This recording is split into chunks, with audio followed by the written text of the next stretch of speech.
I'm Greg Hunter. Welcome to USAWatchdog.com. With us, a subject that's a little different, although many of you have asked for me to cover this subject over the last few years. It's taken me a long time to get this individual on who can talk about this subject. I'm talking about contrails. And I have today Dane Wigington from Geoengineeringwatch.org. Dane Wigington, thank you for coming to us from California to explain chemtrails and why your research is turning up some very dire things coming down the road at us. Dane, thanks for joining us today on USA Watchdog. Thanks for your willingness to address the issue, Greg. And we try at Geoengineeringwatch.org to stick exclusively to the science terms in relation to this, because the chemtrails term has no scientific basis to it whatsoever. So we stick to stratospheric aerosol geoengineering, solar radiation management, stratospheric aerosol injection. These are the science terms, Greg. You have a career based in solar energy. You work for Bechtel.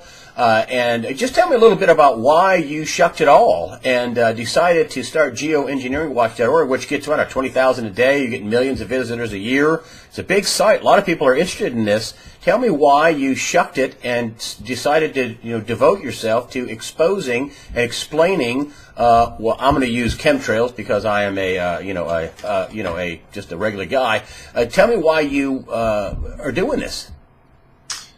Well, how does one go about their life as if nothing's wrong when you absolutely know that you are breathing material that's highly toxic directly related to these programs? I didn't want to believe this was going on either. But when I started to lab test at the state-certified lab, and again, my background in renewable energy, my home was on the cover of the world's largest renewable energy magazine. And when I was losing 30, 40, sometimes 60, 70% of my solar uptake from whatever these aircraft were emitting, clearly this is not, quote, condensation. So when I began to test at the state-certified lab, finding massive quantities of toxic heavy metals in the rain, which means it's in the air column, how does one go about one's life as if nothing's wrong when you know you're breathing this with every breath? You simply have to. So your work with solar energy, all of a sudden your solar panels weren't functioning correctly because they were being blocked. And then why are they doing? Are they just trying to? And before I move on, for anybody who is a skeptic, you should go to geoengineeringwatch.org.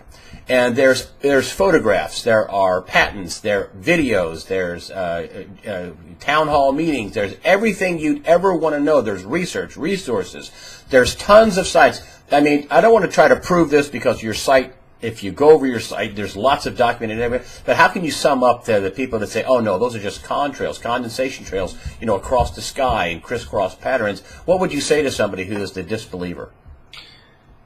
We have film footage of these tankers spraying at altitude, up close, nozzles visible. We have close-up photographs of these nozzles mounted behind the engines.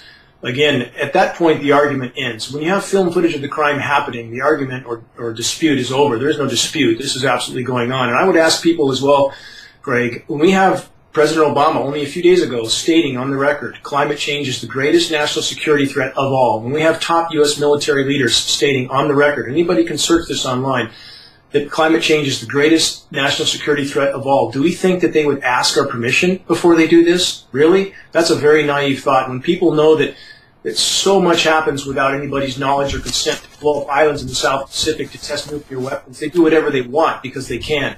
So again, I didn't want this job. I'm not an activist. I'm not politically oriented. But again, how do you not engage in this when you realize that your entire world is being disrupted and contaminated around you?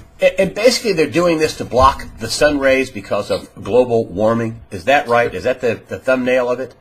That's one stated purpose. Again, but we have enough data to know now that these programs, not surprisingly, are making an already bad situation far worse, not better. Just like the pharmaceutical cure for the human body, that take this for one ailment, and by the way, here's 20 more that you'll end up with. And the next commercial is an attorney's group telling you can sue if you took the former pharmaceutical. I mean, this is the same mentality we're dealing with here. So yes, you have solar radiation management to block some of the sun's incoming thermal radiation to try to maintain the Earth's energy balance. But we also have, Greg, weather warfare going on. We've had leaders of countries around the globe, like Iran, on the floor of the UN stating emphatically that their countries are being droughted out by NATO weather modification programs. And we have a long history of weather warfare, very well historically documented. So again, this is not hard to prove for any who choose to investigate. And what about the drought in California? I've been covering that, and that scares the bejesus out of me. And I'm watching the news last week, and I'm looking at them trying to get a new stadium to bring the Raiders back to L.A. I mean, NASA's telling you got a year's worth of water left, and you're worried about a stadium for the Raiders? Are you stupid? Right now, I mean, is that weather modification in California happening? Is that what's happening? Is that man-made, or is it just a nasty, terrible drought? in regard to the drought in California, there is absolutely no question. It is a direct result of climate engineering. We can speculate as to the agenda, as to the why, but the fact that it's a direct result of climate engineering can't really be debated or disputed. We have satellite imagery of the grid pattern blanket spraying off the California coast in our storm track. We have peer-reviewed scientific study to document the effect of over-aerosolizing the atmosphere in the storm track. It diminishes and disperses rainfall, period. It's a 2 + 2 = 4 equation. And people know about this, Greg. I've had personal meetings with the Lieutenant Governor in California in the Capitol.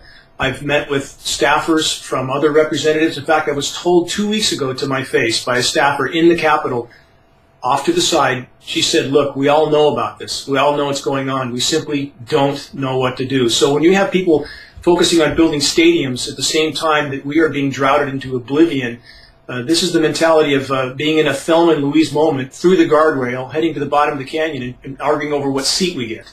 That's about how it is. Well, why are they doing that? Why are they intentionally causing a drought, or is the drought a side effect? Are they trying to kill people? Are they trying to move people out of California in some type of Agenda 21, move, or what are they doing? Why? That's where the question becomes more complex. We can look at California as a climate sacrifice zone because we know that the cool down in the eastern U.S., which is a completely engineered cool down, and again, I challenge anybody to investigate what I'm saying. Don't believe what I tell you here. Please investigate. We have the eastern half of the lower 48, the most anomalously cool zone below average in the entire world. How can that be? And this cool down is absolutely being manipulated, and we have plenty of documentation up to prove this. So we can speculate as to whether California is a climate sacrifice zone, because in order to cool the eastern U.S., they have to push the jet stream up through Alaska, and then they push it back south, pick up moisture from the Gulf Coast. They have to create this high-pressure dome over California.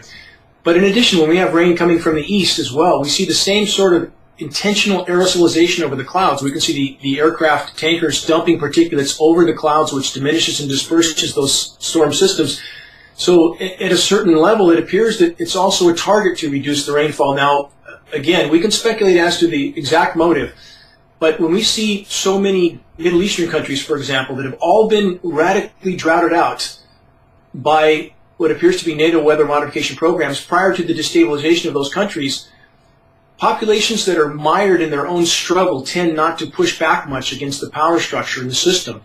Is that a part of the agenda? Perhaps it may be. Again, we have leaders of foreign countries trying to sound the alarm to the world that they're being droughted out by these programs. Is the same model true for California? We can speculate. But the fact that this drought is caused by engineering, Greg, is really beyond dispute. So there's multi-layers, there's warfare, there's trying to save the planet, there are also side effects to what they're doing. There's just a multifaceted, multi-layered, but one thing that is sure, they are doing it.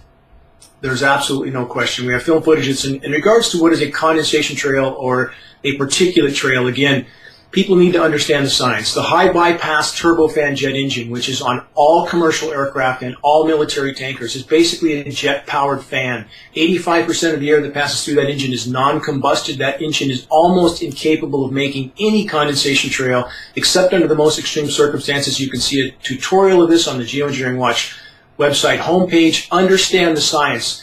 And just because you don't see a horizon-to-horizon trail doesn't mean that there's not aerosol spraying going on. And we have much bigger overlying figures, Greg, like global dimming, another figure I encourage people to investigate. In the last 50 years, and these programs, by the way, have been going on for at least 65 years at some level. So over the last 50 years, scientifically documented, we have global dimming now, which means how much of the sun's direct energy no longer reaches the surface of the planet. That figure is fully 25%. There's a massive amount of particulates in the atmosphere. That's the express goal of solar radiation management, to block the sun. And is this because of all the melting supposedly going on in Antarctica and the melting that they thought they were going to get? Al Gore said the ice caps be gone by now, but they're not. And is that what they're doing? Is that one of the reasons why they're doing it? Is because of the melt that's happening on the ice caps, or at least the southern part of the world? First of all, again, although geoengineering or solar radiation management is sold as a runaway warming mitigation, we have enough data to know that it's making the situation worse, not better. So at this point, it's an attempt to hide the problem. Just like Corexit in the Gulf of Mexico, Greg. I'm sure you remember the Corexit that was used. Oh, yeah. They buried the stuff 4,000 feet under the water. Corexit. There you go. The goal isn't to make a situation better. In fact, in that case, it made it 52 times more toxic. The goal is to hide it. So by creating engineered cool downs, some headlines, some record snow in Boston while California is incinerating, while Siberia is incinerating, while Australia is incinerating, that helps to hide the problem because they can focus on the headline of the record snow in one place or another. Now, none of us like Al Gore. He's easy to hate. In fact, he's the epitome of hypocrisy. But that doesn't mean that if Al Gore says the world is round, we should say it's flat. In fact, Arctic ice right now, and again, I encourage people to investigate what I'm saying, is at all-time record low right now. They have played with figures and statistics to try to give the appearance of an expanding Arctic ice cap. It's an absolute lie. The mass is at 20% and from 30 years ago. And climate engineering, again, is making it worse, not better, because climate engineering is shredding the ozone layer, which allows more thermal energy to come in, so the more they spray, the more they have to spray. And it's also redirecting upper-level wind currents, which is redirecting ocean currents. We have warm water now pumping into the Arctic. That's releasing methane. We have a global methane cataclysm going on right now. Encourage people, investigate what I'm saying. So, again, climate engineering is making a host of bad scenarios worse, Greg. Now, when I first called you, you said, "Oh, I'm so glad you called me because we just have a dire consequence of things that are going on right now." And I was talking about, your money and your stocks and how are you living and whatever. He says, "It's not going to make any difference. Things are really. It just looks like that things are going to get really, really bad." Please explain what you were telling me about the dire consequences that are, in your words, imminent to happen.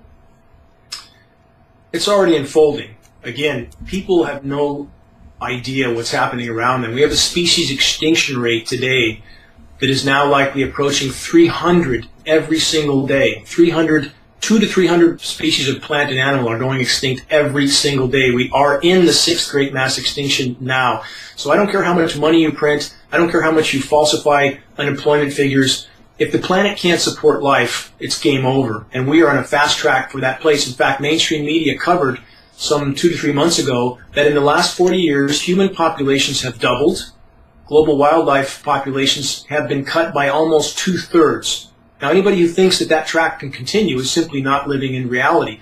So the bottom line is the power structure at this point, Greg, is trying everything they can to hide reality, from the climate to the species extinction rate to the economic figures. It's like a snake eating its own tail. Modern civilization is at this point exactly that. So they're simply trying to hide it as long as they can, to stay off panic as long as they can. But we are on the fast track to total disaster and total collapse. What's the time frame of the total disaster and total collapse?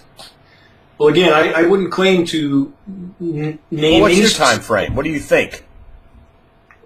I will simply tell you my opinion. I would be surprised if we reach the end of this year without some very big shoes dropping. Now, that doesn't mean that everything comes to an end.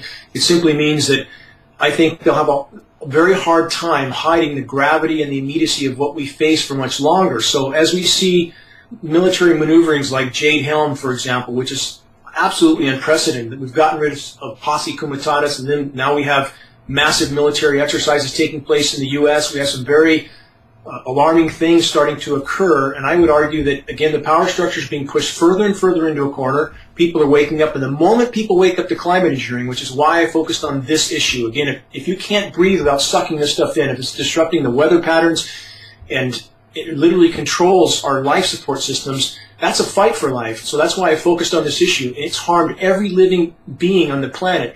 At the point in time people realize this has been going on, at that moment our paradigm will shift. The power structure knows this, and I would argue they're preparing for that right now. Well, so that's what you think Jade Helm is about. They are preparing for a cataclysm. They are preparing for panic in the streets, is what you're saying. This is a matter of record. Anybody can search the fact that the Pentagon has been preparing for total global societal collapse for quite some time. So this is not my opinion. This is documented fact. And again, while people are watching football games, as you mentioned earlier, and American Idol, A lot of bad things are taking shape right now around us. Oh, don't the elites have to breathe the same air and live in the same world as we do? I mean, last I checked, at least I think, nothing would surprise me. They don't live in spaceships, 40 miles above the Earth. They have to live on this planet too. What are they doing? What do you think they're doing? It's a very good question. Comes up often. Let me give two answers to that. One, we're not dealing with sanity, and that's a statistical fact. We're dealing with people that, in many cases in leadership, have psychopathic behavior, and psychoanalysis of those types of individuals lists again and again one common blind spot: a near total lack of comprehension as to the consequences of their actions, even to themselves. These are the same people, Greg, that have detonated over 2,000 nuclear weapons on the planet, which has contaminated all life, including them. These are the same people that are right now approving the construction of dozens more nuclear power plants around the globe, and we have one, Fukushima, right now, that may kill us all. So again, we have too many examples of these people doing this to themselves, if you will. And in regard to the spraying and that contamination, we know that they have chelation methods available to them, not to us, that if done once annually would probably exempt them from this contamination, at least for the immediate future. There's a facility in Germany where the blood is pulled from the body, contaminants are taken out. I've spoken to a Norwegian researcher that has been through this process. His blood was packed full of heavy metals. So they have, again, chelation methods available to them that can help their health in the interim. But in the bigger picture, Greg, we have too many examples of the power elite, doing this to themselves. From nuclear power, nuclear weapons, a host of other issues. They don't look at the future. Let's get back to the sixth great extinction. Is there anything anybody can do to help themselves in terms of this? I focus on the monetary calamity that I think is going to happen this fall, but you're saying, forget that. We're talking about, being able to eat and breathe and live on the planet. Am I wrong? Is there any way anybody can help themselves? Store water, store food, anything anybody can do? They can certainly take stopgap measures, but again, all of us must join the fight for the common good, or we have no chance. Mathematically, we have no chance on the current trajectory. And again, I don't want people to believe me. I want them simply to investigate what's unfolding around them. So at this point, again, the single greatest leap we could take in the right direction is to expose and halt climate engineering for a number of reasons. If we could expose it, again, it would make clear to populations around the globe that they are not only expendable to the power structure, but a liability, and they have been irreparably poisoned. If we take autism, for example, Greg, from 1975, 1 in 5,000, 2014, 1 in 47. According to MIT, within 10 years, 1 out of 2 children will have autism. We have been irreparably poisoned in lots of causes, but the single greatest cause mathematically to the destruction of the web of life on Earth today is climate engineering. So we must engage in this effort. We must stop the insanity of these programs if we could, and the planet could respond on its own. The hydrological cycle could resume on its own, and the toxification could be stopped. That's the single greatest leap we could take in the right direction at this late date, and that's why I'm focused on this issue exclusively. And you think that the warning of there's a major climate calamity on the way is soon? Just go over that one more time, just because people are digesting this. I'm digesting this, and I'm just coming back to, whoa. So you're saying that a major climate calamity is going to happen probably this year? Well, again, no, it's happening now. I'm not saying we're in the process of it. The process is happening now. We're not going through climate change at this point. By the way, that term climate change was really implemented in 1998 when the power structure really ramped up the geoengineering programs, and they knew they would be causing radical fluctuations. In fact, in Amarillo, Texas, in 2013, we saw from 100 degrees to snow in one day, record heat to snow in one day. They knew they would be causing these types of fluctuations, so they implemented the term climate change. But what we're talking about now is a climate shift. People associate climate change happening over centuries or at least decades. We're talking about a climate shift. The climate is disintegrating right now, and climate engineering is helping to fuel that process, Greg. The planet can't respond on its own to the damage done. We need to stop that. We need to stop the engineering. So climate change isn't a ruse, but it's just caused by the spraying of these airplanes, not by the burning of fossil fuels. Is that what you're saying? No, not at all. Again, this is a very complex situation. But what I'm saying is the term climate change was to try to condition people to accept these radical day-to-day fluctuations, when in fact we know, and peer-reviewed study just released proves that in protracted warming you are less likely to have these anomalous cool downs, not more likely as many in the media have been trying to teach us. This is peer-reviewed Scientific American and released recently in the recent weeks. So again, the CO2 is a massive problem. 100 million tons of CO2 in the atmosphere every day is a massive problem. Cutting down the forest is a massive problem. Paving the planet, massive problem. But climate engineering is bigger than all of them. And that's an astounding statement to say, but it is, because the planet can't respond. So boreal forests that would normally be responding to the increased carbon and growing more with increased rain, they can't, because the shredded ozone is burning them up. We have toxic rain, and we have protracted drought that's a product of climate engineering. So again, the planet can't respond, so climate engineering is making all these other bad problems far worse still. Are there some places at the moment better than other places? I would think that California would be a very bad place to be right now. Am I wrong? You're exactly right. I mean, I live in a boreal rainforest that has 70 inches of rain, 9 months of rain a year. We've had 2 small rain periods this year. Through all of 2013, the entire year, we had 7 inches of rain instead of 70. And we can see them breaking up these storms off the coast. It's completely obvious on the radar.